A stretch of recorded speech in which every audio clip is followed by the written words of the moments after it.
ओम ज्ञानतिमिरान्धस्य ज्ञानाञ्जनशलाकया चक्षुर्मिलितं येन तस्मै श्रीगुरवे नमः।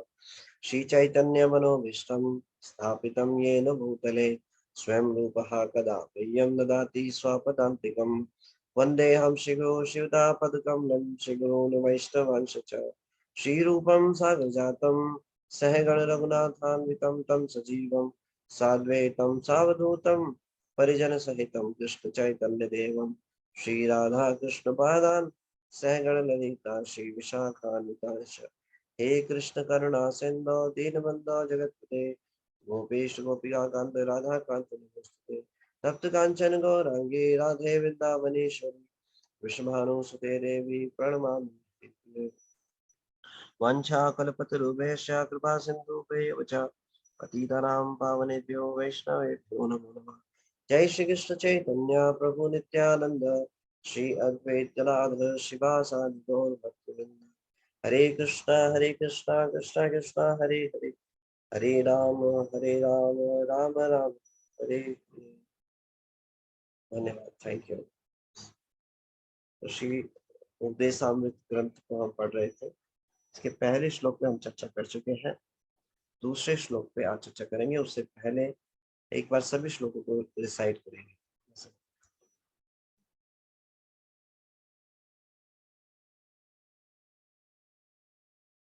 वाचो वेगम अंसा क्रोध वेगम जीवा उदर उपस्थ जीवा वेगम उदर उपस्थ वेगम एतान वेगान यो विशेष धीरा सर्वामपि मां पृथ्वीं सशिष्यात्।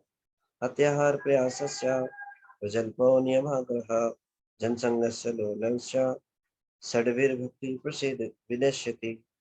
उत्साह निश्चय धैर्यात् तत्तत्कर्म प्रवर्तनात् संगत्यागासतो वृते षड्भिर्भक्ति प्रसिद्धते।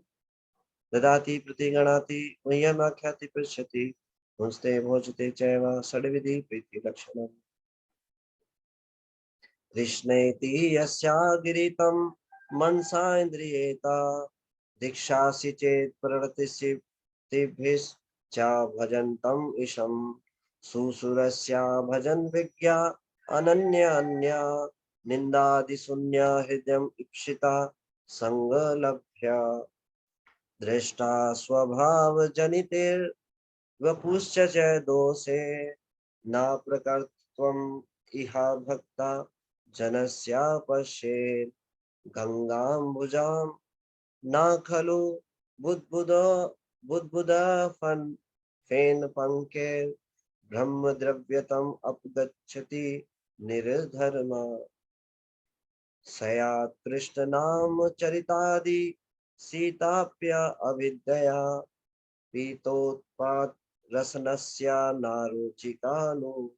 किंतु आदराद अनुदिनं खलौ सा जुष्टा स्वदाद्वी कर्माद् भवति तद्गद्मूलहन्तरि।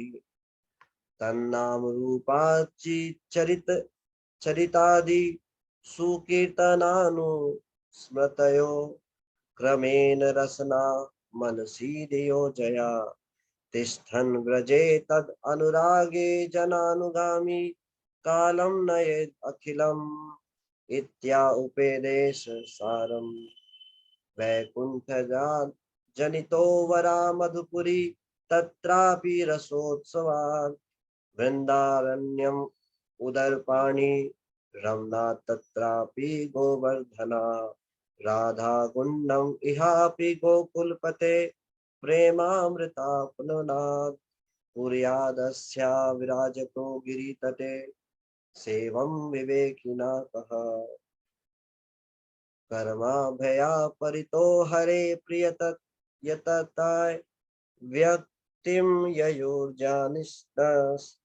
तेभ्यो ज्ञान विमुक्ता भक्ति परमा प्रेम का निष्ठस्तथा। तेभ्यं तहा पशुपाल पंकज दृशातभ्यो अपि साराधिका। प्रेष्ठा त्वदा तद्वाद इयं तदिया सारसीतं नस्रयत् काकृति। कृष्णस्याउच्चे प्रणया वसति प्रेयाय भियो अपि राधा कुंडम। चस्या मुनिभिरभितस्तदृग् एव व्याधिः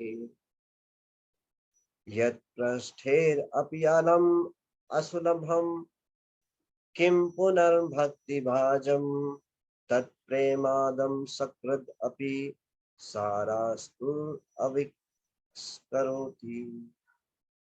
श्री उपदेशामृत ग्रंथ की जय। तो आज दूसरे श्लोक को हम करेंगे। दूसरा श्लोक है इस प्रकार,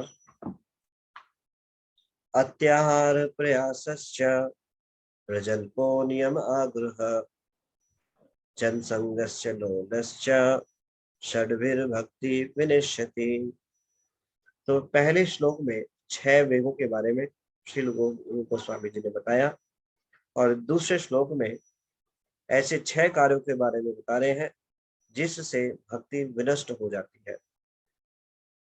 भक्ति जो है बहुत ही दुर्लभ है कि प्राप्त हो जाए, इसीलिए ऐसे प्राप्त करने वाले जनों को रूप गोस्वामी जी सावधान कर देना चाहते हैं कि अगर भक्ति में आगे बढ़ना चाहते हैं तो 6 कार्यों से सावधान होना होगा।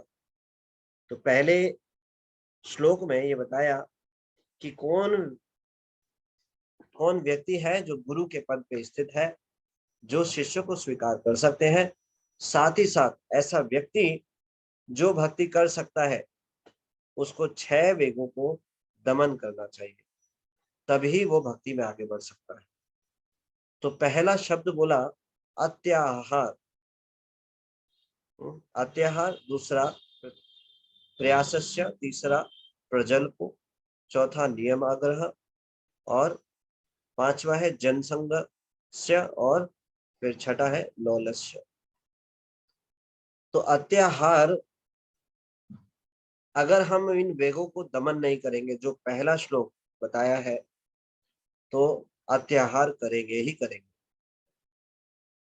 तो ये बहुत ही महत्वपूर्ण है अत्याहार। अगर अत्याहार करेंगे तो भक्ति में आगे बढ़ नहीं पाएंगे।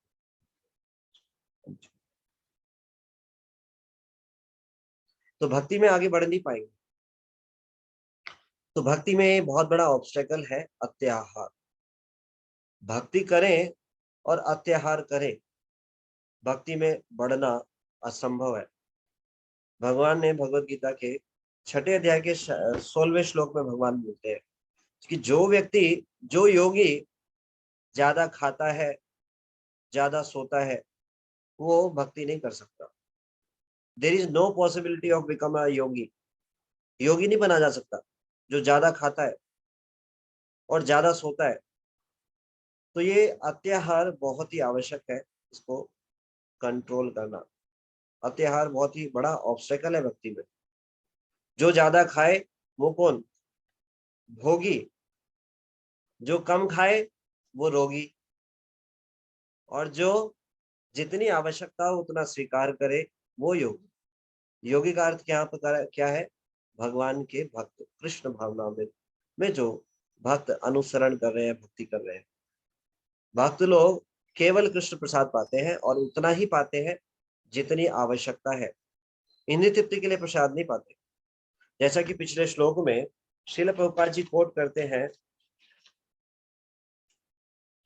चैतन्य चरितामृत के 6ठे स्कंद के 227वें श्लोक से, जीवार ललाय साय उतिधाय शिष्य नर पारायण कृष्ण न ही पाए। तो जिनका लक्ष्य है कृष्ण को प्राप्त करना, उन्हें ये बात पूर्णतः समझनी होगी कि अत्याहार करें और कृष्ण को प्राप्त कर लें, ऐसा नहीं हो सकता। अगर कृष्ण प्रसाद को हम इंद्रिय तृप्ति करके पा रहे हैं तो ये अत्याहार ही कहा जाए। कृष्ण के प्रसाद को सही चेतना में ग्रहण करना चाहिए और जितनी आवश्यकता है उतना ही ग्रहण करना चाहिए। इस संसार में नियम है, आप देखेंगे किसी भी चीज का अत्याहार करते हैं वो अपने ही नुकसान का कारण बनता है। संसार में देखेंगे जो जो ज्यादा खाते हैं वो ज्यादा बीमार पड़ते हैं, ऐसा है ना? जो ज्यादा खाते हैं वो ज्यादा बीमार पड़ते हैं। आवश्यकता से ज्यादा खाएंगे और बीमार पड़ जाएंगे। उधर भर गया है, लेकिन जो लोभ है खाने के प्रति वो बहुत तीव्र है, इसलिए जैसे ही कोई पसंद की चीज देखते हैं उसको अंदर डाल लेते हैं। और कुछ दिखाई दिया उसको भी अंदर डाल लिया, और कुछ दिखाई दिया उसको भी डाल लिया। रिजल्ट क्या हुआ? जो लास्ट बाद में चीज डाली उसने ऐसा कार्य किया कि सब कुछ जो अंदर था वो बाहर निकाल दिया। ये अत्याहार से होता है। अत्याहार से चीजें घटने लगती है, बढ़ती नहीं है। तो अगर जो चाहते हैं आगे प्रोग्रेस करना, विशेष रूप से यहाँ भक्तों के बीच में भक्ति की चर्चा होती है, संसारिक चर्चा नहीं होती। तो अत्याहार भक्ति में बहुत बड़ा ऑब्स्टेकल है। भक्ति में आगे बढ़ना चाहते हैं तो अत्याहार को रोकना होगा। अत्याहार केवल उदर पूर्ति के लिए भोजन करना, ग्रहण ग्रहण करना नहीं है। हर एक वस्तु का जो आवश्यकता से अधिक ग्रहण की जाए वो अत्याहार है। हम 5 इंद्रियों के द्वारा अलग अलग चीजों को स्वीकार करते हैं। आंखों से हम देखते हैं, कानों से हम श्रवण करते हैं, जीवा से स्वाद को चखते हैं, हाँ, और नासिका से सूंघते हैं, और क्या करते हैं? कौन सी इंद्रियों का कार्य रह गया? आंख का हो गया, नाक का हो गया, कान का हो गया, कानों से सुनते हैं। तो इन इंद्रियों के द्वारा जो आवश्यक चीजें हैं उनको ग्रहण किया जाए तो ये तो उचित है, और अनावश्यक चीजों को ग्रहण किया जाए तो ये अत्याहार है। कानों से संबंधित सुनने की जो इच्छा है उसको भगवान के श्रवण कीर्तन में लगाना चाहिए, भगवान के कीर्तन को सुनना चाहिए, भगवान के नाम को सुनना चाहिए। ये इसका सदुपयोग है। नहीं तो संसार की चीजों को सुनना, ये सब अत्याहार के अंदर ही आता है। तो जो हम अपनी इंद्रियों से ग्रहण करते हैं उसमें हमें अत्याहार नहीं करना चाहिए। अत्याहार बहुत बड़ा ऑब्स्टेकल है। जब एग्जाम्स होते हैं तो यहाँ पे बहुत सारे डिवोटीज हैं जिन्होंने बहुत मेहनत की है एग्जाम के समय पे। उस समय खाना पीना सब भूल जाते हैं। क्यों? खाने और पीने में समय लगता है, समय नष्ट होता है। तो अत्याहार से क्या होता है? एक तो भजन में बाधा पड़ती है, और भजन के लिए समय कम मिलता है। जितना खाने में समय लगाएंगे उतना क्या होगा? समय नष्ट होगा।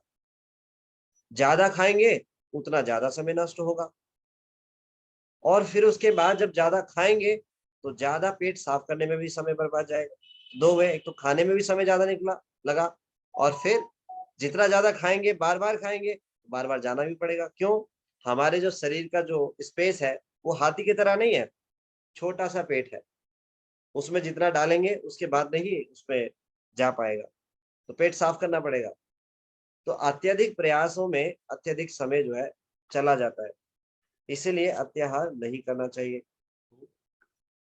तो हमें अपने समय को मिनिमाइज करना चाहिए इन सब एक्टिविटीज के लिए। सारा प्रयास इन्हीं चीजों के लिए चला जाएगा तो समय भजन के लिए नहीं मिलेगा। तो हमारा जब अत्याहार प्रयास होता है तो हमारा जो गोल है इंद्रिय तृप्ति होता है। और इंद्रिय तृप्ति कौन करता है? जो जीवन के इस वास्तविक लक्ष्य को नहीं जानता, और इस जीवन में मनुष्य देह में जो इमरजेंसी है उसको नहीं जानता। जब जंगल में आग लगी हो और भूख लग रही हो तो उस समय ये नहीं सोचा जाएगा कि पहले थोड़ा पेट में डाल लो, भूख लगी है। उस समय ये सोचा जाएगा इस जंगल से निकलो, भागो यहाँ से, नहीं तो मारे जाएंगे। ऐसे ही इस शरीर को केवल उतना ही देना चाहिए जितना कि इसको आवश्यकता हो, और इस शरीर से भगवान का भजन हो सके, उतना ही समय लगाना चाहिए। क्यों? इस संसार में आग लगी हुई है, इस संसार में ज्यादा समय नहीं बिताना, इस संसार में भजन के लिए समय बिताना है। एक बार मैं एक सीनियर वैष्णव से सुन रहा था, वो बता रहे थे लेक्चर में, थोड़ा सुनने में हार्ड लग सकता है। वो बोल रहे थे शरीर को उतना पोषण देना चाहिए। कितना देना चाहिए? मान लो शरीर से आत्मा निकल के बाहर जा रही है, तो बाहर निकल के चली ना जाए इसलिए जरा इस शरीर में कुछ डाल दो, आत्मा इसमें रह जाएगी। क्यों? भजन करना है इस शरीर से। तो बता रहे थे कि कितना हमारा समय वेस्ट हो जाता है खान पीन में, आहार में। तो हमें बहुत ज्यादा प्रयास नहीं करने चाहिए, प्लान नहीं बनाना चाहिए। जितना हम खाने की चीजों के लिए प्लान बनाएंगे उतना ज्यादा प्रयास करेंगे। अब जो इस शरीर को चलाने के लिए दाल चपाती से काम हो सकता है। अब बताइए इच्छा जागृत हो जाए पिज्जा खाना है तो क्या करेंगे? अब वेग आ गया मन का, मन की डिमांड आई है पिज्जा खाना है, जीवा का वेग उत्पन्न हो गया, तो क्या करेंगे? दूर जाएंगे गाड़ी को स्टार्ट करके, कितना समय उसमें लग जाएगा, तो सारी चीजों को खरीद के लाएंगे, फिर उसको बनाएंगे, समय जो है वेस्ट हो जाएगा। कहने का मतलब ये नहीं है कि ये पिज्जा नहीं खाना है, कहने का मतलब है जितना मिनिमम चीजों से काम हो जाए, ज्यादा समय भक्ति के लिए मिल जाए, ये प्रयास होना चाहिए। तो हमें जो है अपने समय का सदुपयोग करना चाहिए, अत्याहार नहीं करना चाहिए। अधिक भोजन करना और अधिक संग्रह करना या किसी भी अन्य प्रयास भक्ति के अतिरिक्त जो प्रयास करते हैं वो सब अत्याहार के अंदर ही आते हैं। जब ज्यादा संग्रह करने का प्रयास करेंगे तो क्या होगा, ज्यादा ज्यादा समय उस पर जाएगा। धन एक्युमुलेट करने में ज्यादा प्रयास करेंगे, ज्यादा समय उसमें वेस्ट होगा। मान लो गाड़ी है घर में मारुति, मारुति से काम चल सकता है अब, लेकिन उसमें अत्याहार क्या होगा, BMW चाहिए, ये अत्याहार माना जाएगा। गाड़ी एक आवश्यकता हो सकती है, परिवारजनों के साथ साथ में प्रचार कार्य के लिए जाना है, मंदिर जाना है, ये आवश्यकता हो सकती है गाड़ी। हाँ? अगर ऐसी आवश्यकता है तो वो गुरु अगर आदेश दे तो गाड़ी भी ली जा सकती है, ऐसा नहीं कि मतलब उसको भगवान की सेवा में लगाया जा सकता है, लेकिन BMW ही लेनी है, ये अत्याहार है। तो हर चीज में अत्याहार हो सकता है। कपड़ों की आवश्यकताएं हैं, क्या है कि एक लिमिटेड साफ सुथरे कपड़े, अच्छे कपड़े पहने चाहिए। बहुत ज्यादा ऑपुलेंट कपड़े पहनने हैं, तड़क भड़क वाले कपड़े पहने हैं, दूसरे को दिखाना है, तो अत्याहार बढ़ जाएगा। तो उसके प्रयास जो है बढ़ जाएंगे, अलग अलग शोरूम में जाएंगे, 10 जगह चेक करेंगे, तो क्या होगा, समय खराब होगा। तो किसी भी प्रकार के अत्यधिक संग्रह का प्रयास नहीं करना चाहिए, ये बहुत बड़ा ऑब्स्टेकल है। जो भक्ति में आगे बढ़ना चाहते हैं अत्याहार से सावधान रहें। दूसरा है प्रयासस्य। जब अत्याहार करेंगे तो क्या होगा, प्रयास जो है संसारिक चीजों के लिए ज्यादा होंगे, तो ये इसमें हो गया। तो अत्यधिक उद्यम करना, तो इसको मिनिमाइज करना चाहिए, अपनी भौतिक आवश्यकताओं को मिनिमाइज करना चाहिए, भौतिक प्रयास मिनिमाइज करने चाहिए। जब हमारे भौतिक प्रयास मिनिमाइज है और भक्ति के लिए प्रयास अत्यधिक है, तो ये ठीक है।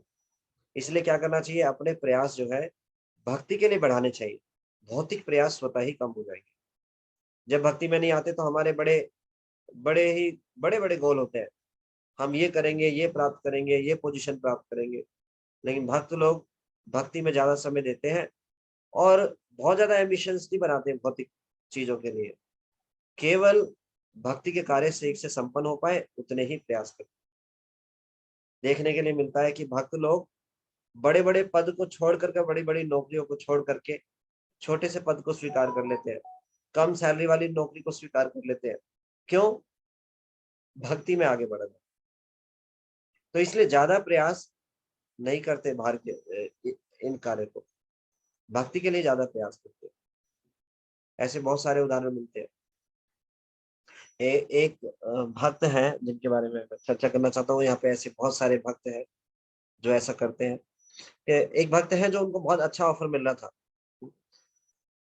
एक दूसरी कंपनी में, लेकिन वो वहां से, जैसे यहाँ नोएडा काम कर रहे हैं और जॉब कहाँ मिल रही है, गुड़गांव मिल रही है, और सैलरी डबल सैलरी मिल रही है, लेकिन वो उसको स्वीकार नहीं कर रहे। क्यों, आने जाने का जो ट्रैवल का टाइम है वो बढ़ जाएगा। तो भक्त लोग इसलिए सारी चीजों को नापते तोलते हैं कि हर एक चीज जो है वो भक्ति पे कैसे कार्य करेगी। अगर हमारे भौतिक प्रयास हमारे भक्ति के में बाधा है तो भक्त लोग ऐसे प्रयासों को स्वीकार नहीं करते। उनका एक बात प्रयास होता है भक्ति के प्रयासों को आगे बढ़ाना, वो उसमें समय नहीं गंवाते। इसीलिए अत्याहार का जो सबसे बड़ा जो जो हम जब करते हैं तो उसका इफेक्ट क्या होता है, हमारे प्रयास बढ़ जाते हैं। तो जब अत्याहार करेंगे तो प्रयास स्वतः ही बढ़ जाएगा। प्रयास बढ़ाने का मतलब है समय का बढ़ जाना। तो भौतिक चीजों के लिए समय बढ़ जाएगा, आध्यात्मिक चीजों के लिए समय कम हो जाएगा। जितना हम आध्यात्मिक जीवन के लिए कृष्ण भावनामृत प्रयास करेंगे, भौतिक प्रयास उतना कम हो जाएगा। तो हमें क्या करना चाहिए, हमें भक्ति के कार्यों के लिए आसक्ति बढ़ानी चाहिए। संसार की जो आसक्ति है स्वतः ही कम हो जाएगी। तो इसीलिए प्रयास नहीं करने चाहिए, व्यर्थ के प्रयास है ये। क्या होगा जब अत्याहार करेंगे, तो जितने भी अत्याहार जो करते हैं वो सब टेम्परेरी, उनसे प्राप्त होने वाली जो जो जो आनंद है वो टेम्परेरी है। तो इसलिए जो समय भी उसमें लगाएंगे वो सब व्यर्थ चला जाएगा। इसलिए अत्याहार नहीं करना चाहिए, जिससे प्रयास बढ़ जाता है। फिर तीसरा बता रहे हैं रूप गोस्वामी जी, प्रजल को व्यर्थ की चर्चा करना, कृष्ण के अतिरिक्त अन्य चर्चा करना व्यर्थ की चर्चा है, इसमें पार्टिसिपेट नहीं करना चाहिए। आज की डेट में भगवान की चर्चा के अतिरिक्त बाकी सारी चर्चा होती है, तो भक्त लोग इन सब चर्चाओं में पार्टिसिपेट नहीं करते। जैसे ही खाली होंगे, या तो राजनीति के बारे में डिस्कशन होगा, मैच खेल के बारे में चर्चा होगा, यही चर्चा होगा, और एक दूसरे की फिर निंदा करेंगे। तो भक्त इस प्रकार की प्रजल्पा नहीं करते। तो प्रजल्पा का अनुवाद श्रील प्रभुपाद जी यहाँ बता रहे हैं, व्यर्थ की बातें करना, कृष्ण के अतिरिक्त बाकी सारी बातें व्यर्थ की है। तो इसका मतलब है कि बाकी अन्य बातें नहीं करनी चाहिए। बच्चों के पढ़ाई से संबंधित बातें हैं, या कुछ किताबों से संबंधित है, या अपने ऑफिस से काम की बातें हैं, वो कुछ बातें नहीं करनी चाहिए। क्या मतलब है इसका, आप में से कोई बता सकते हैं? इसमें मतलब व्यर्थ की बातें नहीं करनी चाहिए। तो ये सब व्यर्थ की बातें हैं कृष्ण भक्ति के अलावा। ऐसा क्या, क्या कोई बता सकता हरे है? कृष्णा प्रभु जी। हरे कृष्णा वाली हरे कृष्णा प्रभु जी। तो हरे प्रभु कृष्णा जी वाली। ये तो अपने वो इसका मतलब ये है कि मतलब बच्चों को पालने के बाद और हम फालतू बात करते हैं, वो नहीं करनी चाहिए। ये तो अपनी मतलब भौतिकता की, जब ग्रस्त में फंस गए तो करना ही पड़ेगा, ऐसे बच्चों की पढ़ाई की और वो की, लेकिन बेफालतू की बात नहीं करनी चाहिए। मन गढ़ंत बोलते हैं ऐसे, अपनी अपनी वहां की यहाँ की वैसे ही लगाते हैं मायावादी, वो बात नहीं करनी चाहिए, इसका मतलब ये है। ओके, ठीक है। और कोई बात कुछ बोलना चाहते हैं?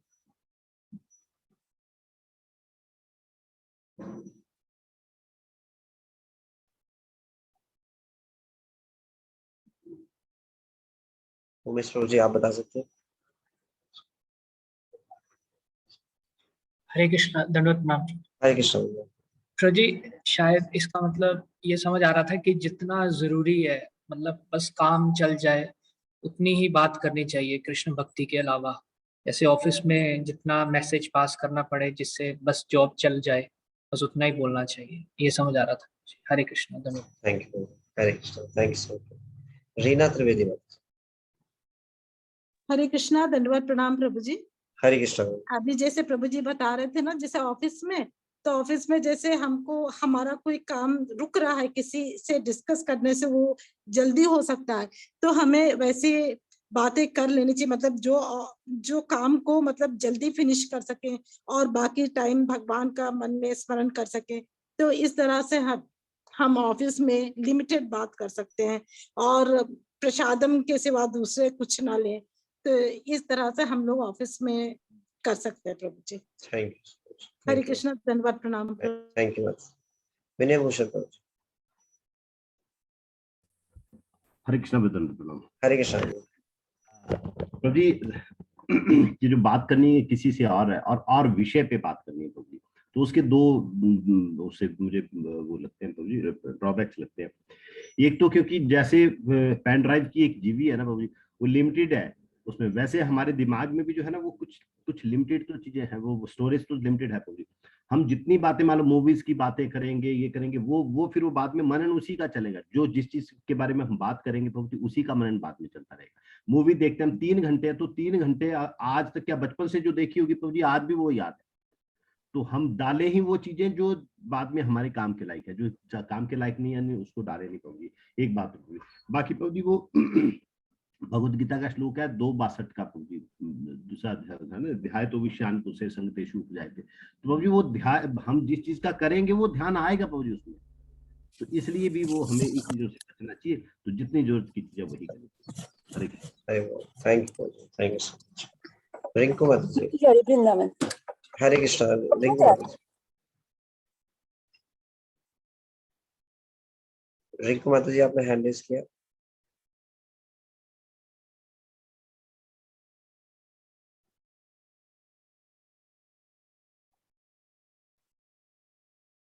रिंकू माता जी, ठीक है, शायद गलती से। ये बहुत ही इंपॉर्टेंट है। व्यर्थ की बातें ना करना सबसे महत्वपूर्ण है भक्तों के लिए, कृष्ण भक्ति।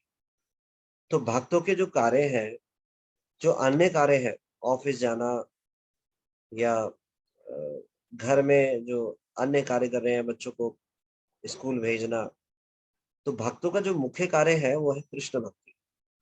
तो भक्तों के जो अन्य कार्य होते हैं वो भक्ति के कार्यों के सहायक होते हैं, जिससे भक्ति सुचारू रूप से चल सके। तो भक्त जो भी कोई कार्य करते हैं वो बड़ी सावधानी पूर्वक करते हैं। तो अगर ऑफिस का कार्य कभी कर रहे हैं और ऑफिस में बाकी लोगों से डीलिंग कर रहे हैं, तो केवल उतना करें जितनी आवश्यकता है, जैसे प्रभु जी ने बताया। ओनली उतना ही इंटरेक्शन करना चाहिए जितनी आवश्यकता हो, बस। ये नहीं होना चाहिए कि वो बैठ करके आपस में चर्चा कर रहे हैं किसी भी विषय पर और हम उस पर जाके पार्टिसिपेट कर रहे हैं, या कुछ मजाक कर रहे हैं किसी भी प्रकार का और उसमें हम जाकर पार्टिसिपेट कर रहे हैं, या हम उसमें हंस करके पार्टिसिपेट कर रहे हैं। तो भक्त लोग इस प्रकार से इन चीजों में नहीं लगते। जब हम इन चीजों में इन्वॉल्व होते हैं तो ये हमारी चेतना को दूषित करता है। अनंत जन्मों से हमारी चेतना पहले से ही दूषित है, अन्य बातों के बारे में चर्चा करते हुए, सुनते हुए। ऐसा भागवत में आती है, कुकथा अन्य विषय कुकथा मतिग्नि। ऐसे जो विषय हैं वो हमारी बुद्धि को भ्रष्ट करने वाले होते हैं। बुद्धि भ्रष्ट हो गई तो क्या होगा? भक्ति छूट जाएगी।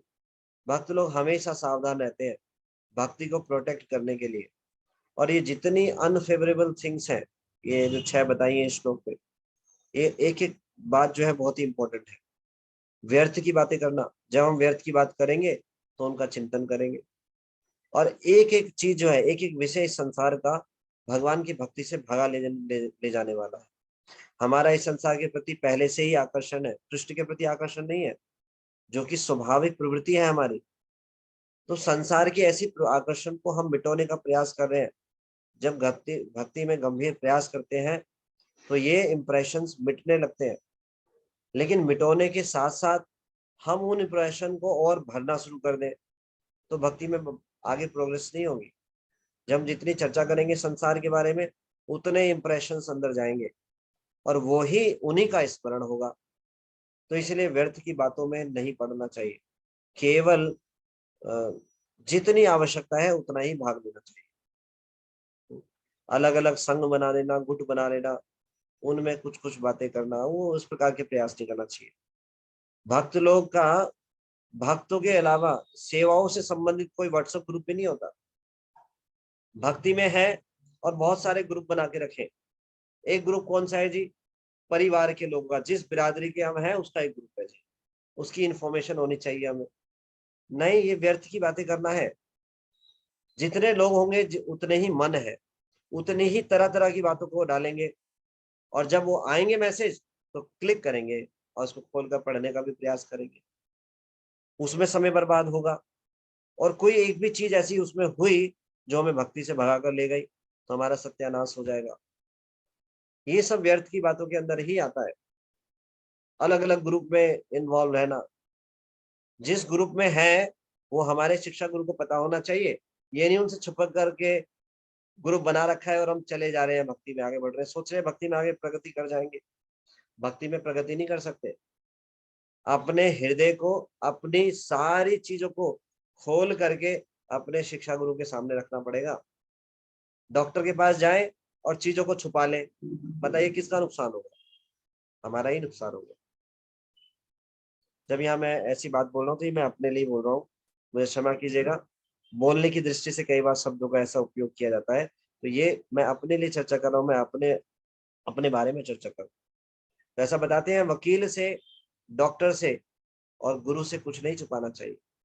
अगर हम इन चीजों के बारे में नहीं बताएंगे तो कैसे हम इन चीजों से बाहर निकल पाएंगे? ये भक्ति के प्रतिकूल कार्य है व्यर्थ की बातें करो। तो ऐसा बताते हैं, मैंने एक सीनियर वैष्णव से सुना था कि हमें हमारा सारा चिट्ठा खोला जाएगा यमराज जी के सामने। अगर ऐसा चाहते हैं कि यमराज जी के सामने ना खुले तो क्या करें? अपने गुरु के सामने अपना सारा चिट्ठा खोल दे। देखो जी, मैं ये करता हूँ, ये मेरी स्थिति है, तब वो बताएंगे कि ऐसा ऐसा ऐसा करना चाहिए, तब आप इस स्थिति से बाहर आ सकते हो। तो कहाँ कहाँ पर हम व्यर्थ का समय गंवा रहे हैं, व्यर्थ की बातों के द्वारा हमें टटोलना चाहिए। इस प्रकार के ग्रुप बनाना, व्हाट्सएप, फेसबुक, इंस्टाग्राम, इन सब चीजों पे समय बिताना, ये सब व्यर्थ की बातें हैं। भक्ति में भी कभी कभी हम सोचते हैं कि हम आध्यात्मिक हैं और स्पिरिचुअल कोट्स को पढ़ रहे हैं और हम भक्ति में आगे बढ़ रहे हैं। नहीं, हमें प्रमाणिक परंपरागत मैसेज को ही ग्रहण करना चाहिए।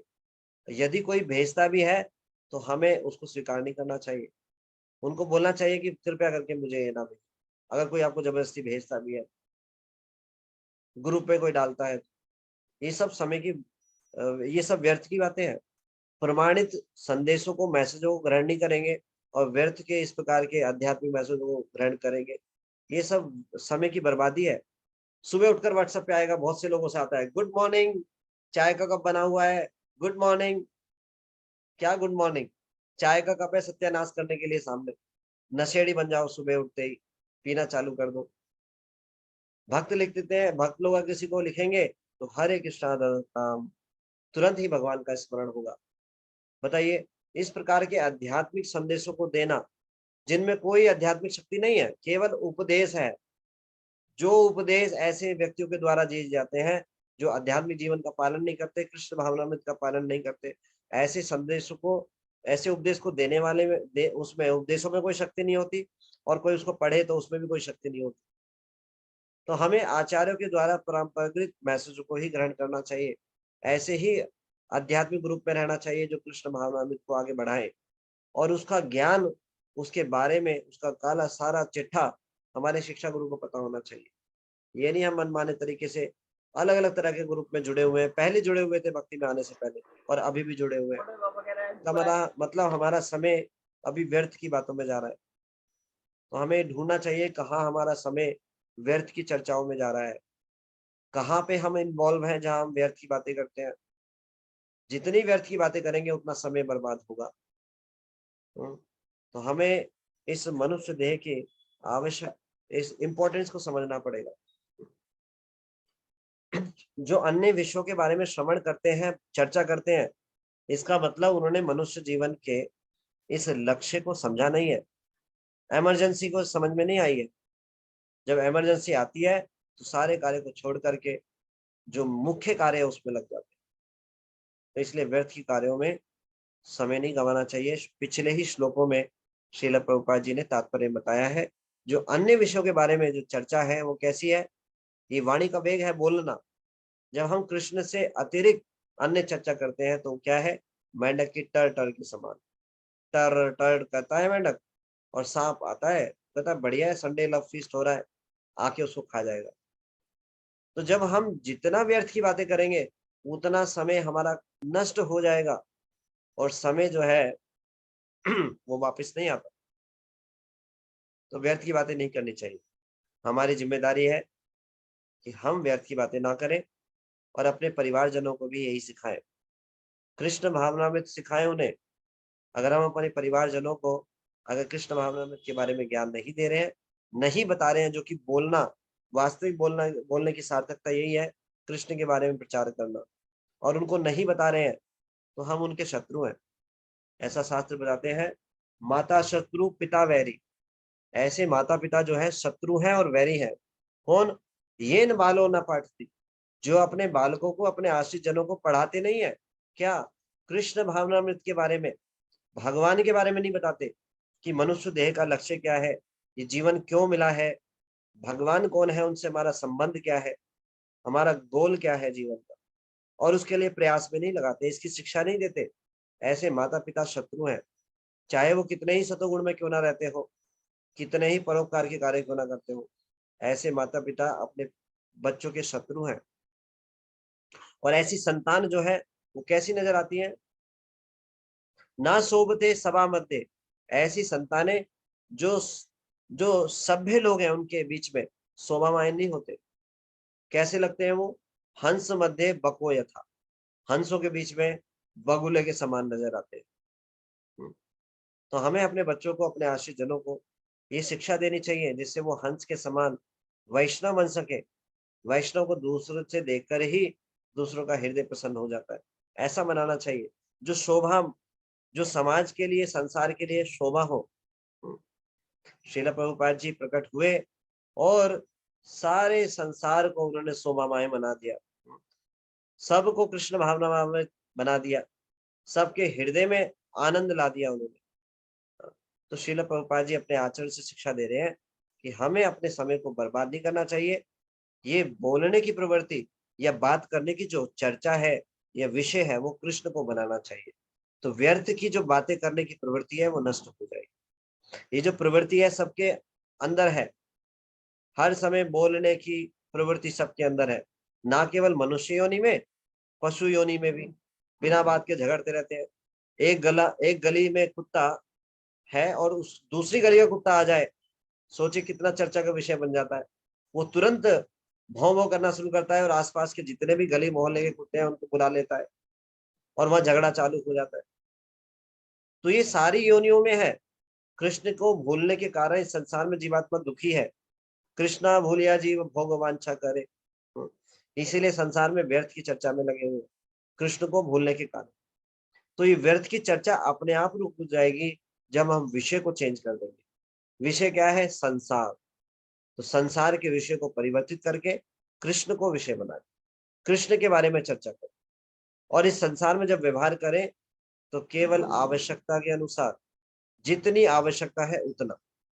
कितनी आवश्यकता? हमें अपनी यथाशक्ति को जान लेना चाहिए, हमारे अंदर कितनी शक्ति है।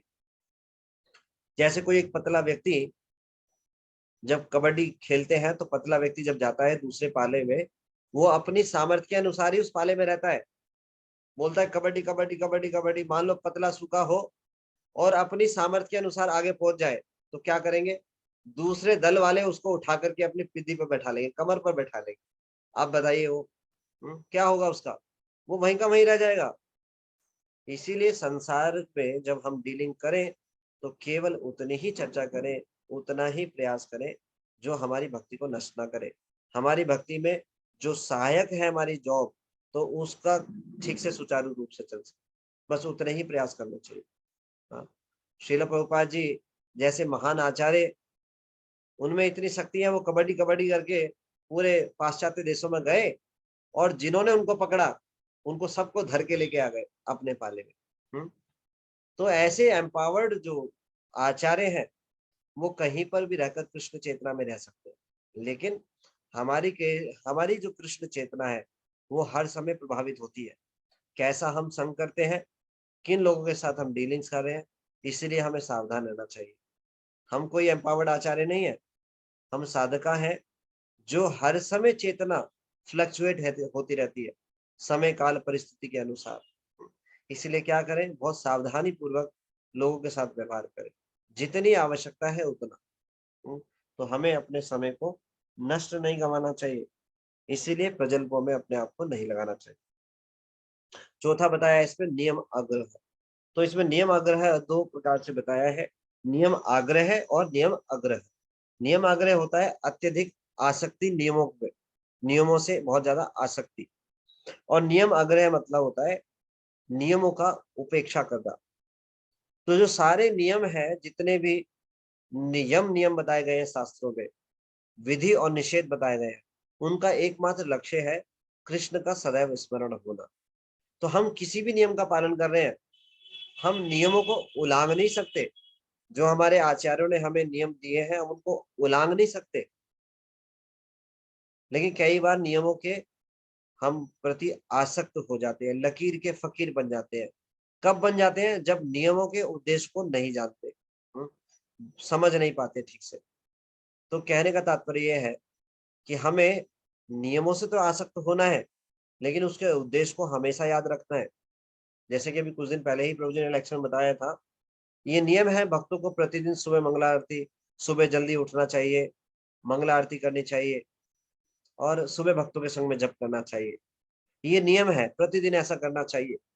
लेकिन कभी ऐसा हो कि गुरुदेव प्रचार कार्य से विदेश से आ रहे हैं और 4 बजे फ्लाइट है और फिर बोले नहीं, ये तो आदेश आदेश है आचार्यों को सुबह मंगला आरती करनी चाहिए, जप करना चाहिए भक्तों के संग में, और मना कर दें कि नहीं मैं नहीं जा रहा हूँ लेने। इसका मतलब नियमों से अत्यधिक आसक्त हो गए हैं, उसके उद्देश्य को नहीं समझा है। जिन गुरु की कृपा से हम भजन में लगे हैं, भगवान की सेवा कर पा रहे हैं, हम उन्हीं के आदेश को नकार रहे हैं, तो इसका मतलब नियमों के उद्देश्य को नहीं समझा। तो सारे नियमों को पालन करने का उद्देश्य है गुरु के द्वारा कृष्ण को प्रसन्न करा जाए। तो जैसे गुरु आदेश दे उनकी सेवा करनी चाहिए। तो अगर हम इस चीज को नहीं समझ पा रहे हैं तो हमेशा क्या करेंगे, नियम आग्रह करेंगे, नियमों से आसक्त हो जाएंगे। इसलिए ना तो नियमों की उपेक्षा करनी है और ना नियम आग्रह होना। तो कुछ नियम है जो आचार्यों ने दिए हैं। 4 नियम का पालन करना, मांसाहार न करना, जुआ न खेलना, वे संबंध न होना, किसी प्रकार का नशा न करना। अब कोई बोले कि नियमों से आसक्त है, उनको त्याग देना चाहिए, नहीं ऐसा नहीं। नियम आग्रह और आग्रह को ठीक से समझना चाहिए। ये ऐसे नियम है जो हमें लाइफ टाइम इनको पालन करना है, इनको त्यागना नहीं है। और कोई भी प्रमाणित गुरु इनको त्यागने का आदेश नहीं देता। नियम आग्रह कहाँ पे, हमें इसको समझना होगा। जिस सेवा से, जिसको करने से हमारी जो है भक्ति में प्रगति हो। हाँ, जैसे आदेश दिया गुरु ने कि सुबह उनको एयरपोर्ट से लेके आना।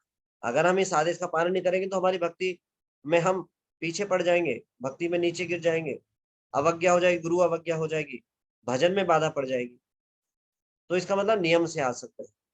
तो हर एक चीज पे अप्लाई नहीं कर सकते कि हम हर चीज में नियम का आग्रह, मतलब आसक्त ना हो नियमों से। तो 4 नियम का पालन हमें सदैव जीवन भर करना है। लेकिन कुछ नियम ऐसे हैं कि कभी कभी हमें सुबह के टाइम में समय आदेश आएगा सेवा करने का, तो ठीक है, उस दिन सुबह नहीं कर पा रहे हैं तो बाद में कर लेंगे, जो गुरु का आदेश है वो करना। जैसे एक और उदाहरण बताया था प्रभु जी ने कि श्रील प्रभुपाद जी ने ब्राह्मण दीक्षा दी।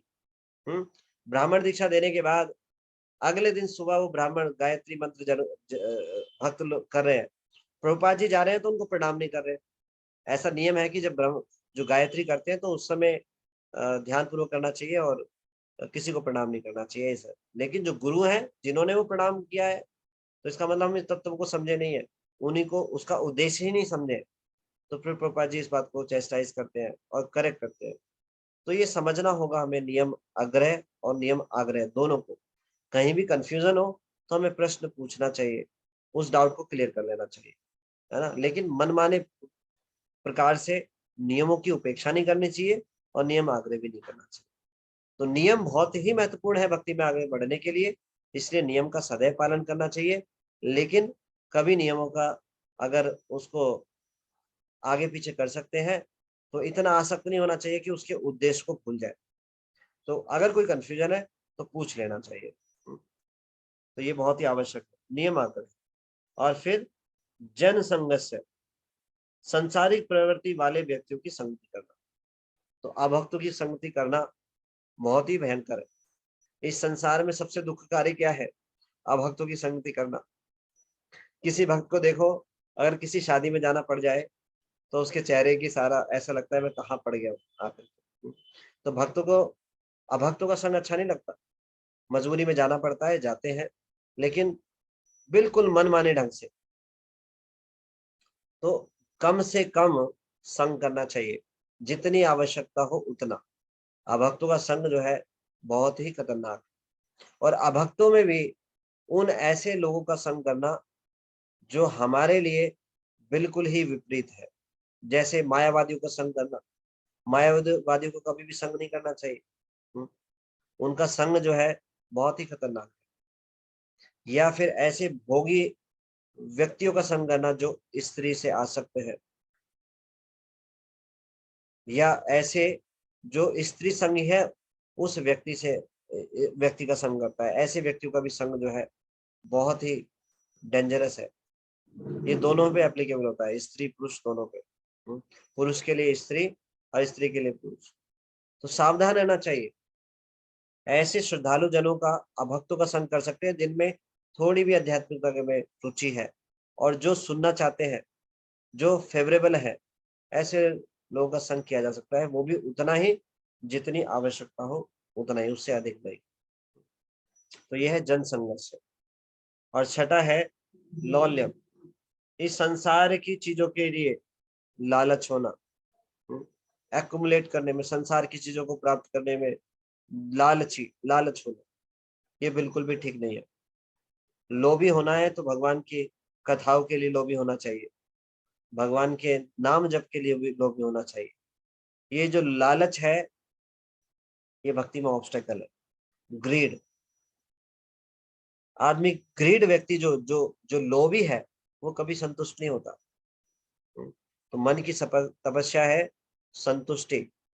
तो जितना भगवान ने दिया है, जितनी भगवान ने बहुत ही मिनिमम प्रयासों से दिया है जिससे कि भक्ति सुचारू रूप से चलती जाए, उसी में संतुष्ट रहना चाहिए, लोभी नहीं होना चाहिए।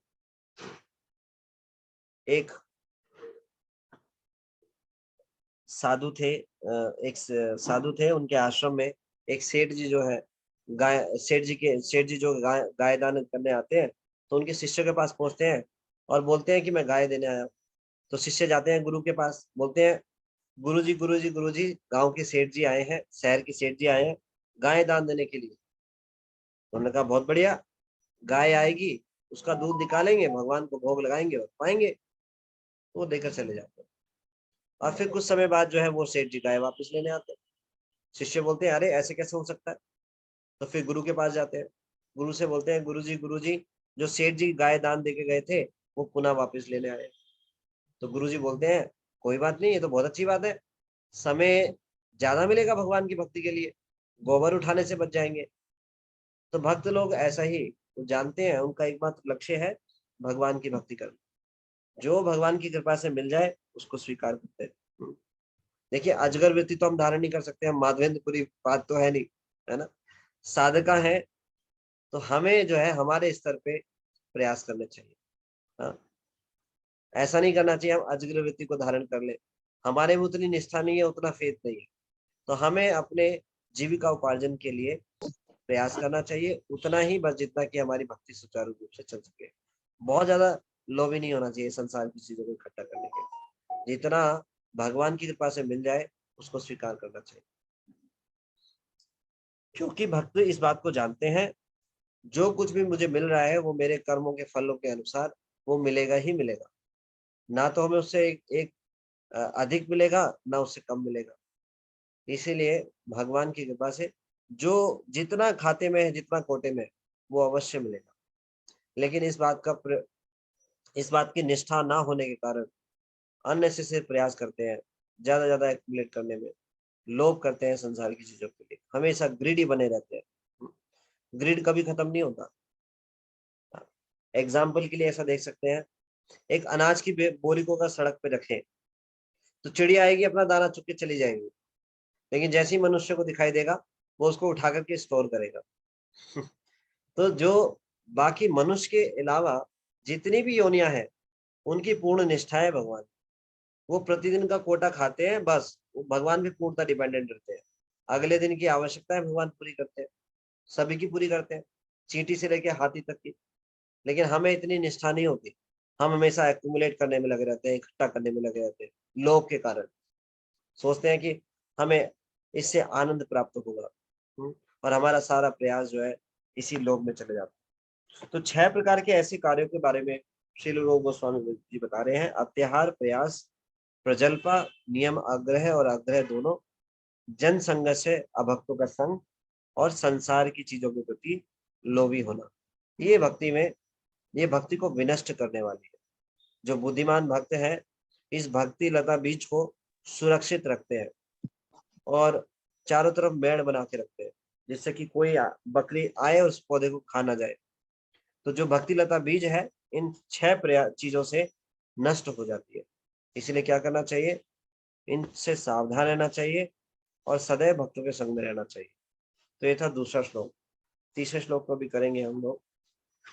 तीसरे श्लोक में बता रहे हैं श्रील रूप गोस्वामी जी ऐसे 6 कार्य को जो भक्ति में आगे बढ़ाने वाले।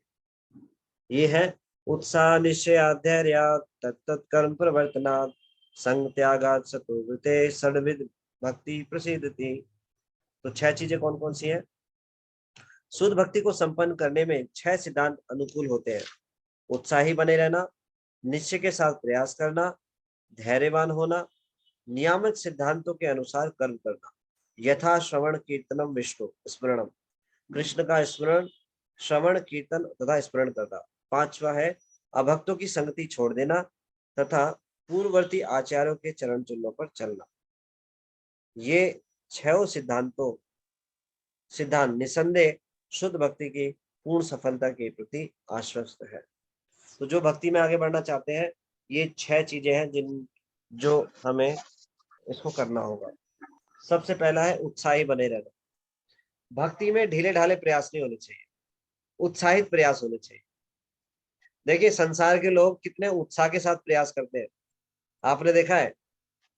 एक बार देखने से लगता है कि अरे वाह, ऐसे हमें भी करना चाहिए, प्रेरणा मिलती है। आपने देखा होगा सबसे खराब चीज, कोई स्वाद नहीं, उसको भी ऐसे पीते हैं जैसे अमृत पी रहे हो। आपने देखा है कभी? मुझे याद आ रहा है, एक बार मैंने देखा कुछ लोग जो है पीने का इंतजाम बना रहे थे, शराब वगैरह जो पीते हैं, तो ऐसे टेबल को लगा रहे थे, इतने सुंदर तरीके से टेबल लगाई, उसमें सारी चीजें, खाने चीजों को इकट्ठा कर रहे थे। वो पनीर इकट्ठा कर रहे थे, चिप्स इकट्ठा कर रहे थे, वो प्याजे काट रहे थे, अलग अलग चीजों को बड़े बड़े ही प्रेम के साथ, ऐसा लग रहा था जैसे डीटी वर्शिप कर रहे हो, ऑल्टर को सजाया हो, अलग अलग तरह के व्यंजन जो है वो लगा रहे हैं भगवान की, जैसे ऑल्टर सेवा होती है, जैसे भक्त लोग प्रेम से करते हैं, तो देखने में लगेगा कितने प्रेम से कर रहे हैं। और जब पीते हैं तो ऐसा लगता है कितना इसमें अनंत कोटि ब्रह्मांड का स्वाद है, अलग कितना ही स्वाद है इसमें। होता नहीं है, कोई स्वाद नहीं होता, और उसका रिजल्ट क्या होता है? बाद में नशे में दुख पड़ जाते हैं। जब ऐसी सबसे निकृष्ट चीजों को इतना उत्साह पूर्वक कर सकते हैं, तो भक्ति के कार्य तो कितने आनंद प्रदान करने वाले हैं। तो भक्ति को सदैव जो है उत्साह पूर्वक करना चाहिए। ये भक्ति को सदैव उत्साह पूर्वक करना चाहिए, ढीले ढाले नहीं करनी चाहिए। त्रिवेण भक्ति योगेन, भक्ति कैसी करनी चाहिए? तीव्रता से करनी चाहिए, ऐसा आचार्य स्तुति करते हैं। श्रील प्रभुपाद जी भक्ति रसामृत सिंधु के भूमिका में लिखते हैं, Endeavour in Krishna consciousness with intelligent is called enthusiasm. Enthusiasm ऐसा नहीं भागे जा रहे हैं, देखा जी कहाँ क्या कर रहे हैं, इधर उधर भाग रहे हैं, पूरा प्रयास कर रहे हैं, लेकिन कोई सेवा नहीं हो रही, बस भाग ही रहे हैं, इधर से भाग रहे हैं, उधर से भाग रहे हैं। कोई पूछे क्या कर रहे हैं? सेवा कर रहे हैं जी। सेवा का रिजल्ट कुछ नहीं आ रहा। तो एंडेवर हो, बुद्धि के साथ हो, और कहाँ पे हो? कृष्ण भावनामृत पे हो। तो लोग संसार के प्रयास कर रहे हैं, प्रयास तो कर रहे हैं, उत्साह भी उनके अंदर है, अपनी बुद्धि का भी उपयोग कर रहे हैं, लेकिन कहाँ पे कर रहे हैं? संसार में कर रहे हैं। तो ये उत्साह की परिभाषा नहीं है। उत्साह की परिभाषा है एंडेवर, जितने प्रयास है वो बुद्धि के साथ हो और कृष्ण भावना में हो, इसको उत्साह कहते हैं। नहीं तो उत्साह तो संसार के लोगों में दिखाई देता है।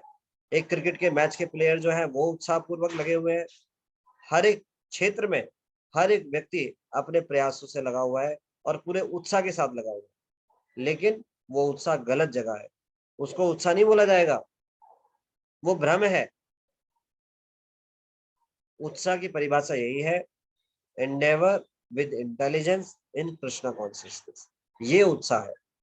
तो हमें हमेशा सदैव जो है बुद्धि का उपयोग करके हमेशा सेवा में लगाना चाहिए, उत्साह के साथ लगा होना चाहिए। ऐसा नहीं बिल्कुल देख करके दूसरा व्यक्ति बोल दे, भगवान ही आके बोल दे भैया छोड़ दे वाला, तू भी सुखी रहे मैं भी सुखी रहूं, नाम जब करे हरे कृष्ण कृष्णा हरे हरे, इतना जोर पड़ रहा है नाम लेने में।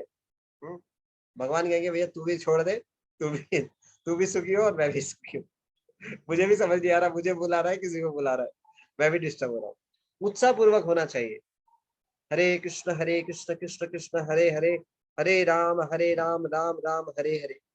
तो उत्साह के द्वारा भगवान को कन्विंस किया जा सकता है कि हाँ भगवान आप ही मेरे एकमात्र लक्ष्य हैं। एक मिनट के लिए मैं स्टॉप करूं।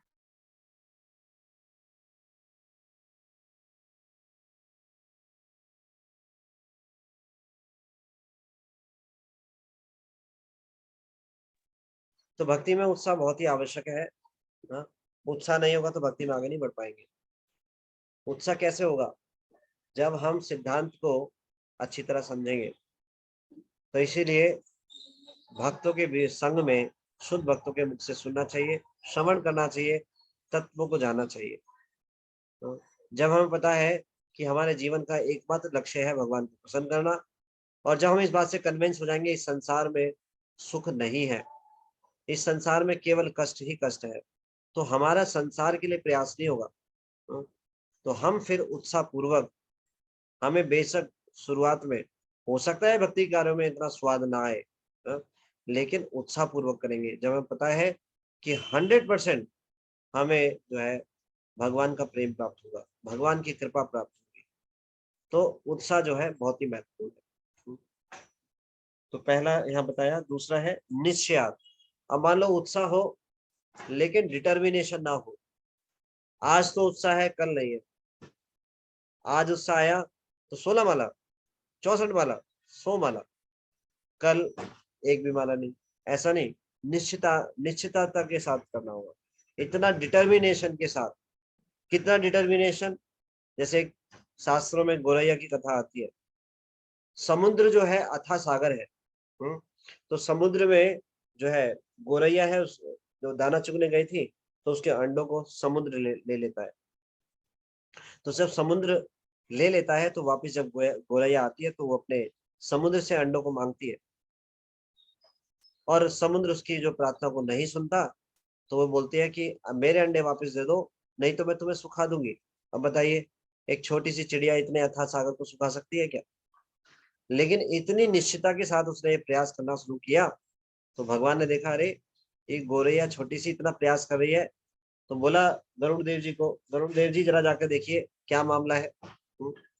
गरुड़ देव जी वहां प्रकट हो जाते हैं और पूछते हैं वृतांत के बारे में। गौरैया बताती है और गरुड़ देव जी खड़े होकर बोलते हैं, इस चिड़िया के अंडे वापस दे दो, नहीं तो मैं तुम्हें सुखा दूंगा। तो सागर जो है तुरंत हाथ जोड़कर खड़े हो जाते हैं और उनको वापस दे देते हैं। तो ये कैसे संभव हुआ? उत्साह के साथ, निश्चितता के साथ प्रयास करने से। तो क्या होता है? भगवान की कृपा मिलती है। लेकिन कृपा से पहले भी क्या? धैर्य रखना होगा। उत्साह भी चाहिए, डिटर्मिनेशन भी चाहिए, और क्या चाहिए? धैर्य भी चाहिए, पेशेंस रखना होगा। इतना समय हो गया, अरे इतने साल हो गए, अभी तक कुछ नहीं हो रहा। नहीं, हो रहा है, हमें नहीं पता चल रहा, और 100% हो रहा है। जब हो रहा है तभी हम भक्तों के बीच में रुचि बढ़ रही है, भगवान से संबंधित विषयों में, भगवान के नाम में 100% बढ़ रही है। संसार के प्रति जो आसक्ति है वो कम हो रही है, प्रतिदिन वो भगवान के प्रति आसक्ति बढ़ती जा रही है। तो धैर्य रखना चाहिए। तो भक्तों, जो शुद्ध भक्त हैं, उनका एक गुण होता है आशा बनना। वो सदैव आशावान होते हैं, सबरी की तरह। जब गुरु ने आदेश दिया कि भगवान एक दिन आएंगे, तो ऐसे ही गुरु आदेश देते हैं कि हरे कृष्ण महामंत्र करो, हरे कृष्णा कृष्णा कृष्णा हरे हरे, हरे राम राम राम हरे हरे। भक्तों के संग में हरि नाम लो, इन नियमों का पालन करो, भगवान अवश्य प्राप्त होंगे। तो हमें भी पूर्ण निष्ठा होनी चाहिए। इसीलिए उत्साह के साथ, डिटर्मिनेशन के साथ, निश्चयता के साथ, धैर्य रखते हुए प्रयास करने चाहिए। तो ये तीनों इंपॉर्टेंट तत्व है: उत्साह, निश्चय, धैर्य। मान लो उत्साह है और डिटर्मिनेशन नहीं है, तो भक्ति में प्रगति नहीं कर पाएंगे। डिटर्मिनेशन भी है लेकिन धैर्य नहीं रख रहे, पेशेंस नहीं रख रहे। हाँ, तो हमें ये विश्वास होना चाहिए कि हमारे जीवन में प्रतिदिन प्रगति हो रही है भक्ति। अगर कई बार गलती कर भी देते हैं तो उससे निराशा नहीं होनी चाहिए, सावधान हो जाना चाहिए और प्रयास करने चाहिए। चौथा इसमें बताया है तत्त कर्म प्रवर्तनात्। तत्त कर्म प्रवर्तनात् का मतलब है भक्ति सेवा के अनुकूल विभिन्न कार्यों को संपन्न करना।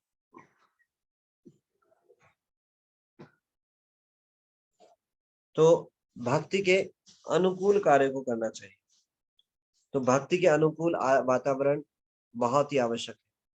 भक्तों के अनुकूल वातावरण है भक्तों का संग। भक्तों के संग की परिधि में केवल यही अनुकूल वातावरण है। तो हमें केवल और केवल भक्तों की संघ की परिधि में रहना चाहिए, आचार्यों के उपदेशों के संरक्षण में रहना चाहिए, इनको कभी उलागना नहीं चाहिए। जैसे एक छोटा बच्चा होता है, वो अपने पिता की उंगली पकड़कर आसानी से सड़क को पार कर जाता है। ऐसे ही हमारे अंदर शक्ति ना हो, बल ना हो, लेकिन अगर हम भक्तों के संग में रहेंगे, आचार्यों के उपदेशों की परिधि में रहेंगे, उनको कभी लाएंगे नहीं, तो हम कभी भी भक्ति में पीछे नहीं जाएंगे, हमेशा निरंतर आगे बढ़ते जाएंगे। तो क्या करना होगा? भक्ति के अनुकूल वातावरण में रहना, ऐसे प्रतिकूल वातावरण को त्यागना होगा, हमेशा अनुकूल वातावरण में रहना होगा, ऐसे अनुकूल कार्य को संपन्न करना होगा। अनुकूल कार्य कौन कौन से हैं, आप कोई बता सकते हैं? भक्ति के अनुकूल कार्य, प्लीज रेज योर हैंड्स। भक्ति के अनुकूल कार्य क्या है? श्रवण, कीर्तन, अन्य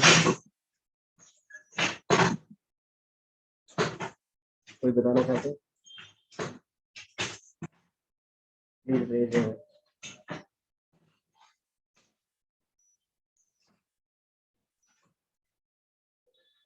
ईशा मत, हरे कृष्ण प्रभु जी, दंडवत प्रणाम। ईशा मत।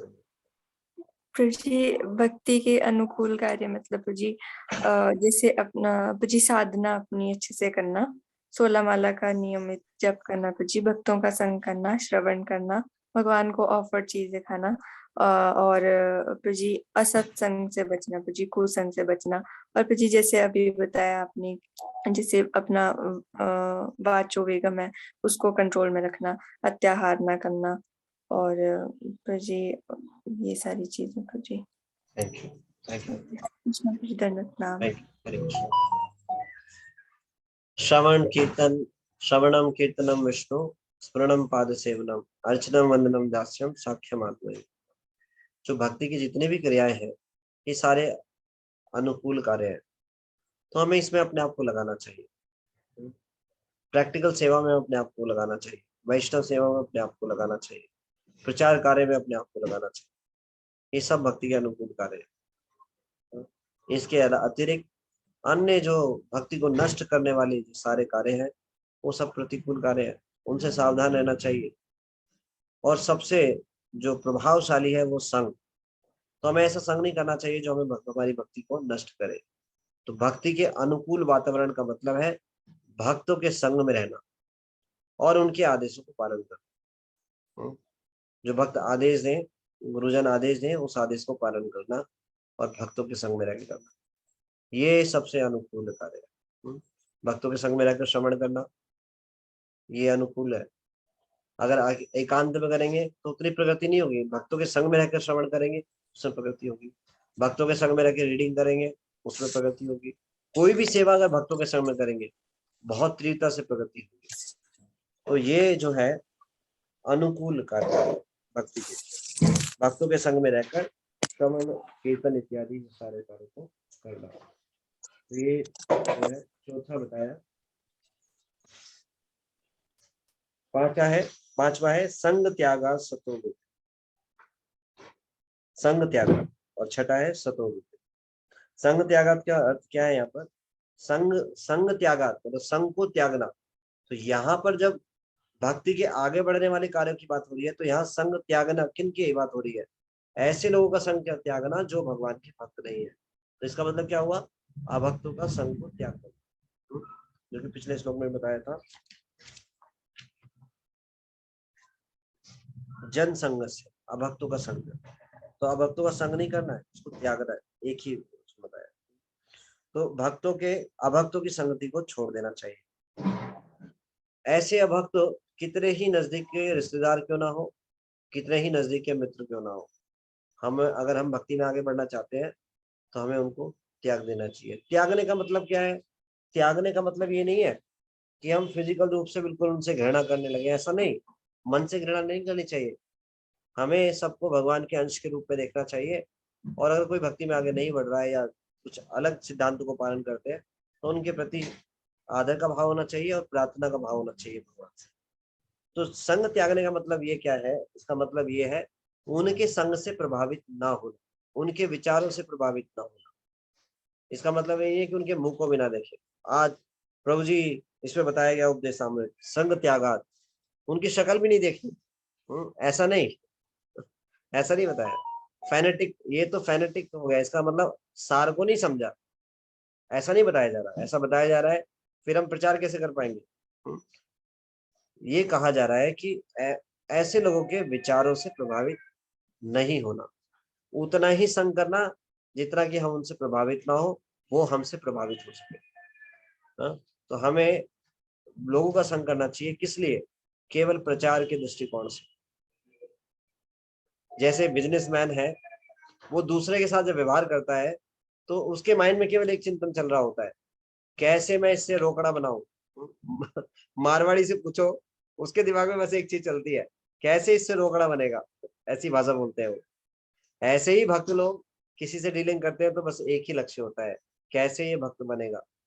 हृदय में इतना कंपैशन होता है, इतना प्रेम होता है भगवान के प्रति और सबके प्रति, तो इसलिए बस एकमात्र से ही व्यवहार करते हैं कि किस प्रकार से ये भक्त बने, कैसे भगवान से जुड़े, इसके जीवन का लाभ हो, इसका जीवन सफल हो जाए। इसी दृष्टिकोण से जो है आदान प्रदान करते हैं, उसी को लक्ष्य बनाकर उससे व्यवहार करते हैं।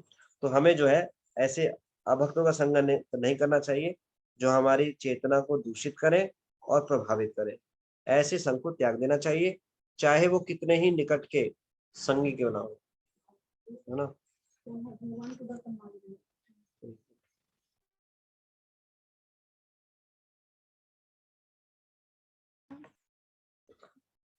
और लास्ट है पूर्ववर्ती आचार्यों के चरण चिन्हों पर चलना। भक्ति में सबसे सरल उपाय है भक्ति में आगे बढ़ने का, क्या? पूर्ववर्ती आचार्यों के मार्ग का अनुसरण करना, जैसे बताए जाए वैसे करना। भक्ति में सबसे आसान उपाय है भक्ति में आगे बढ़ना। कोई पूछे कैसे करना चाहिए, एक उत्तर होना चाहिए, जैसे प्रभु जी बताए, जैसे आचार्यों ने बताया। बताइए इसमें कितना सिंपल हो जाता है। कुछ चीज नहीं बताया उसको पूछ लेना चाहिए। भक्ति में तीव्रता से आगे तभी बढ़ सकते हैं जब हम बताए गए मार्ग का अनुसरण करें। भगवान राम जब सरयू नदी को पार करते हैं तो उससे पहले प्रसंग आता है, तो भगवान जो है भगवान की चर्चा होती है लक्ष्मण जी से। तो लक्ष्मण जी बोलते हैं कि क्या हमें इस मार्ग से जाना चाहिए, इस मार्ग से जाना चाहिए। तो भगवान राम बोलते हैं कि हमें जिस दशा में जिस रास्ते से आचार्य गण गए हैं, पूर्व महाजन गए हैं, उस रास्ते से हमें जाना चाहिए। तो भगवान स्वयं और सारे आचार्य इसी बात को सिखाते हैं कि हमें आचार्यों के मार्ग का अनुसरण करना चाहिए, अन्य अपना कोई कंक्लूजन नहीं करना चाहिए, अपना रास्ता नहीं बनाना चाहिए।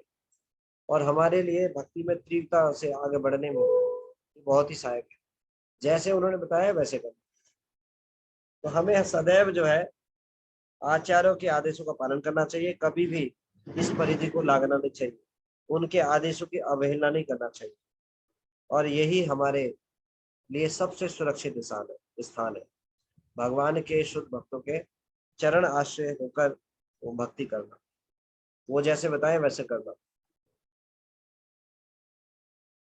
कोई चीज नहीं पता है तो पूछ लेना चाहिए, उसमें शर्म नहीं करनी चाहिए, अहंकार नहीं करना चाहिए, पूछ लेना चाहिए। हाँ, तो ये जो है हमें सही, हमारे लिए जो है सबसे सरल है कि आचार्यों के मार्ग का अनुसरण। तो इसमें 6 चीजें बताई है: उत्साह, निश्चय, धैर्य, तत्त कर्म प्रवर्तना, संग त्यागा, सतो। ये 6 चीजें हैं जो भक्ति के अनुकूल है और भक्ति में आगे बढ़ाने वाली। तो जो भी जिनका उद्देश्य है भक्ति में तीव्रता से आगे बढ़ने का, उनको इन नियमों का पालन करना चाहिए, सबको करना चाहिए। नहीं तो क्या होगा, ये जो मनुष्य देह मिली है इसका जो है दुरुपयोग हो जाएगा। तो जैसे आचार्यों ने बताया है हमें वैसे पालन करना चाहिए। श्रील प्रभुपाद जी ने हमें बहुत सारे इंस्ट्रक्शन दिए, तो उन इंस्ट्रक्शन का हमें पूरी श्रद्धा के साथ दृढ़ता पूर्वक पालन करना चाहिए। तो आज हम ये 3 श्लोक पे चर्चा कर पाए उपदेशामृत के, बाकी जो है आगे करेंगे। आप सब भक्तों का बहुत बहुत धन्यवाद। श्री उपदेशामृत ग्रंथ की जय, श्रील रूप गोस्वामी प्रभुपाद जी की जय, जगत गुरु श्रील प्रभुपाद जी। धन्यवाद, thank you so much, thank you devotees. आप में से किसी कोई प्रश्न है पूछ सकते हैं, कोई चर्चा टीका टिप्पणी कुछ कहना चाहते हैं? किसी कोई प्रश्न है?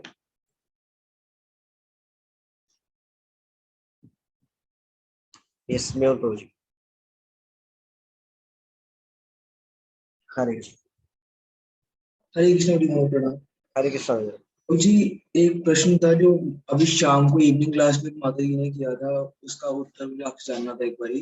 वो कह रहे थे कि जैसे वो कहीं बाहर जाते हैं अपने परिवारजनों के साथ या फिर रिश्तेदारों के साथ, तो जैसे हम कहते हैं ना कि ग्राम्य कथा में कम से कम इन्वॉल्व होना है, तो वो कहते हैं अगर एकदम से कम बात कर जाएंगे या छूट के बात करना तो उनको लगेगा कि ईगो का भाव आ रहा है, कि इसको मतलब इन चीजों में इंटरेस्ट नहीं है बिल्कुल भी। तो इसको किस तरह से हमें समझना चाहिए कि किस तरह से इसको धीरे धीरे कम करें? व्यवहार की दृष्टि से हमें लोगों से आदान प्रदान कर सकते हैं। एक जनरल आचरण है, हम दूसरे प्रति सम्मान प्रदर्शित करें। तो वैष्णव तो ज्यादा अन्य लोगों से सम्मान करते हैं, तो किसी को ऐसा ना लगे कि वो हमारी उपेक्षा कर रहे हैं, लेकिन साथ साथ उन लोगों को ये भी पता हो कि ये किन बातों में व्यर्थ की बातों में जो है चर्चा नहीं करते। तो यदि ऐसी बातें कर रहे हैं जो बिल्कुल ही व्यर्थ की है, मतलब जो भक्ति के निषिद्ध कार्य हो रहे हैं बातचीत करने में, तो बिल्कुल उस स्थान को तुरंत त्याग देना चाहिए। और ऐसे है कि जो भक्ति के जो शास्त्रों के निषेध बातें नहीं है या ऐसी चर्चा नहीं है, तो प्रयास करें कि इस प्रकार से भक्तों के संग में रहकर ये चीज, इस कला को सीखें, कैसे उस चीजों को, उन स्थिति को डाइवर्ट कर सके कृष्ण भावनामृत बनाने में। वो लोग भी अपने विषय किसी एक टॉपिक को लेकर बात कर रहे हैं, तो हम भी किसी ना किसी प्रकार से ऐसे श्रद्धालु जनों को मोड़ करके कृष्ण के विषय की चर्चा पे लेके आना चाहिए। तो इससे क्या होगा, इससे हमारा व्यवहार भी उनके साथ रहेगा और हम जो है जो इस प्रकार से प्रजल्पा नहीं करेंगे। तो हमारा लक्ष्य एकमात्र यही होना चाहिए जब हम दूसरों के साथ डीलिंग करें कि कैसे इसको कृष्ण भावना भावित बनाया जाए। अगर हम इस बात को हमेशा स्मरण रखेंगे तो हमारा प्रयास कभी भी प्रजल्पा के लिए नहीं होगा। हमारा प्रयास यही होगा किस प्रकार से इसको कृष्ण भावना भावित बनाया जाए। अगर वहां पे निषेध चर्चा हो रही है, जो शास्त्रों के विरुद्ध चर्चाएं हैं, या ऐसा चर्चा हो रही है जो बिल्कुल निषेध है, तो उसको तुरंत त्यागना चाहिए, चाहे वो कितने ही प्रिय संबंधी जो क्यों ना, उनको बुरा लगे भी तो सबसे पहले कर्तव्य है अपनी भक्ति को बचाएं, है ना। तो इस प्रकार से तुरंत ऐसे स्थान को त्याग देना चाहिए, और जहाँ पे थोड़ा फेवरेबल दिखता है वहां पर उनसे डीलिंग करें। और लोगों को पता भी होना चाहिए कि ये व्यर्थ की बातों में कोई इंटरेस्ट नहीं था, उसको पता होना चाहिए। ऐसा नहीं आप उसको गा गा के बताएं, लेकिन उसको पता होना चाहिए। ये नहीं कि वो कोई फालतू मजाक कर रहे हैं उल्टा सीधा और हम भी उसमें इन्वॉल्व हो रहे हैं। तो समझ जाएगा कि वो इसमें इंटरेस्ट ले रहा है, तो और बातें करेंगे। जब हम उसमें कोई इंटरेस्ट दिखाएंगे ही नहीं, हाँ, और वो उनके हिसाब से लगेगा हाँ, हंसने वाली बात है, हम हंस ही नहीं रहे, तो उसको अगली बार प्रेरणा नहीं मिलेगी हंसाने इस तरह की बातें करने की, तो वो फिर इन चीजों में ज्यादा इन्वॉल्व नहीं करेगी। थैंक यू प्रभु जी। प्रभु जी आपने बहुत सुंदर तरीके से आज समझाया था, तभी मुझे एक चीज समझ नहीं आई थी कि प्रभु जी जैसे मुझे एक बार एक भक्त मिले थे, वो इस्कॉन से नहीं जुड़े हुए, वो गौड़िया मत से जुड़े हुए हैं। उन्होंने मुझे ये कहा था कि आप जैसे आपकी मम्मी पापा मना करते हैं कि ज्यादा ये सब कुछ मत करो, तो आप सब कुछ ये क्यों करते हो? तो उन्होंने कहा था जैसे कृष्ण जी को भी यही पसंद था कि अगर हम माता पिता की बातें मानते हैं तो कोई मतलब उसको बड़ा कृष्ण जी को बड़े प्रिय थे ऐसे लोग। तो आप तो बिल्कुल नहीं मानते, आप गलत जा रहे हो, तो आप छोड़ दो ये सब कुछ, मतलब इसको कम कर दो और जितना हम कहते हैं उतना ही करो। तो ऐसे में मुझे ऐसा फील आया था उस वक्त कि मैं कुछ गलत तो नहीं कर रहा, मतलब मुझे ऐसा लगा था मैं कुछ गलत तो नहीं कर रहा, कि मना तो करते हैं पर फिर भी मैं कर रहा हूँ तो सब कुछ ही। भगवान जो है, भगवान श्री कृष्ण भावग्राही जनार्दन है। भगवान को भारी एक्शन से कोई खास लेना देना नहीं है, भगवान भाव को देखते हैं। अगर कोई अपने माता पिता की अवज्ञा कर रहा है, किस लिए कर रहा है? कृष्ण को प्रसन्न करने के लिए, गुरु आचार्य को प्रसन्न करने के लिए, तो भगवान इसी भाव को ग्रहण करते हैं। तो भारी रूप से भक्त का उद्देश्य दिख सकता है दूसरे लोगों को, समझ नहीं आता, लेकिन उसमें कोई त्रुटि नहीं है। क्यों? क्योंकि उद्देश्य क्या है? कृष्ण को प्रसन्न करना। क्योंकि भक्त का कभी भी भाव ऐसा नहीं है माता पिता को नाराज किया जाए, लेकिन उनको खुश करने के चक्कर में अपने वास्तविक माता पिता को वो छोड़ना नहीं चाहता। उसको समझ में आ गया है। देहात बुद्धि वाले लोग सोचते हैं माता पिता ही सब कुछ है ना। ऐसा श्लोक भी कोट करते हैं माता ही भगवान के समान है, माता पिता जो भगवान के समान। यहाँ पर ये कहा जाता है माता पिता भगवान के समान सम्माननीय है, उनका सम्मान करना चाहिए। लेकिन अगर भगवान के भक्त नहीं है तो जरूरी नहीं है उनके आदेश का पालन किया जाए, उनके आदेश का भी त्याग किया जा सकता है ना।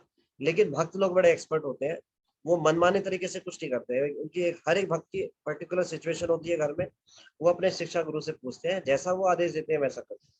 तो ऐसा नहीं भक्त लोग सारी चीजों के लिए उनको मना करते हैं, उनके आदेशों को त्याग देते हैं, नहीं, उनके सारे आदेशों का पालन करते हैं।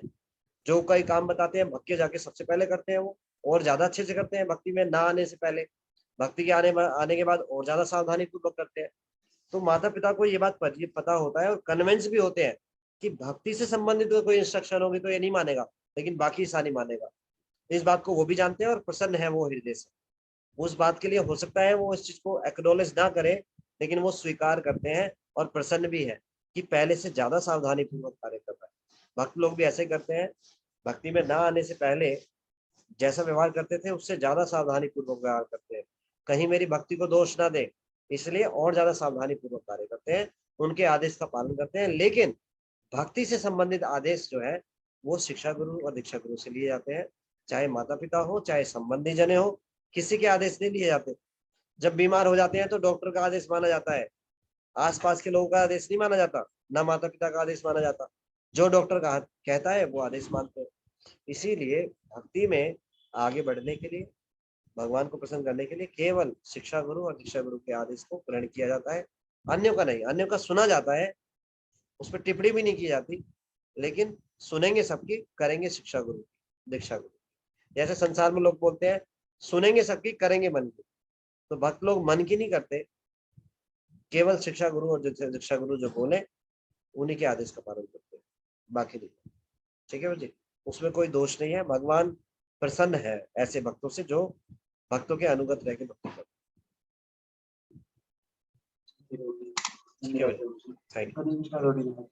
हरे कृष्ण। और कोई प्रश्न किसी का?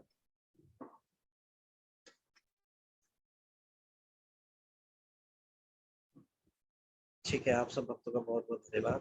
इस प्रोग्राम में आप सभी भक्तों का बहुत बहुत धन्यवाद। तो अच्छा मार कीजिएगा, कुछ त्रुटि की होगी, मुझे कुछ ज्ञान नहीं है, कुछ नॉलेज नहीं है, जो सुना है उसी को दोहराया है, और उस पर जो त्रुटि हुई होगी तो आप प्लीज उसको क्षमा कीजिएगा। आप सब भक्तों का बहुत बहुत धन्यवाद। श्री रूप गोस्वामी जी की जय, देशामृत की जय, जगत गुरु श्रीला प्रभुपाद जी की जय, हरि बोल प्रेमानंद। धन्यवाद। हरे कृष्ण प्रभु।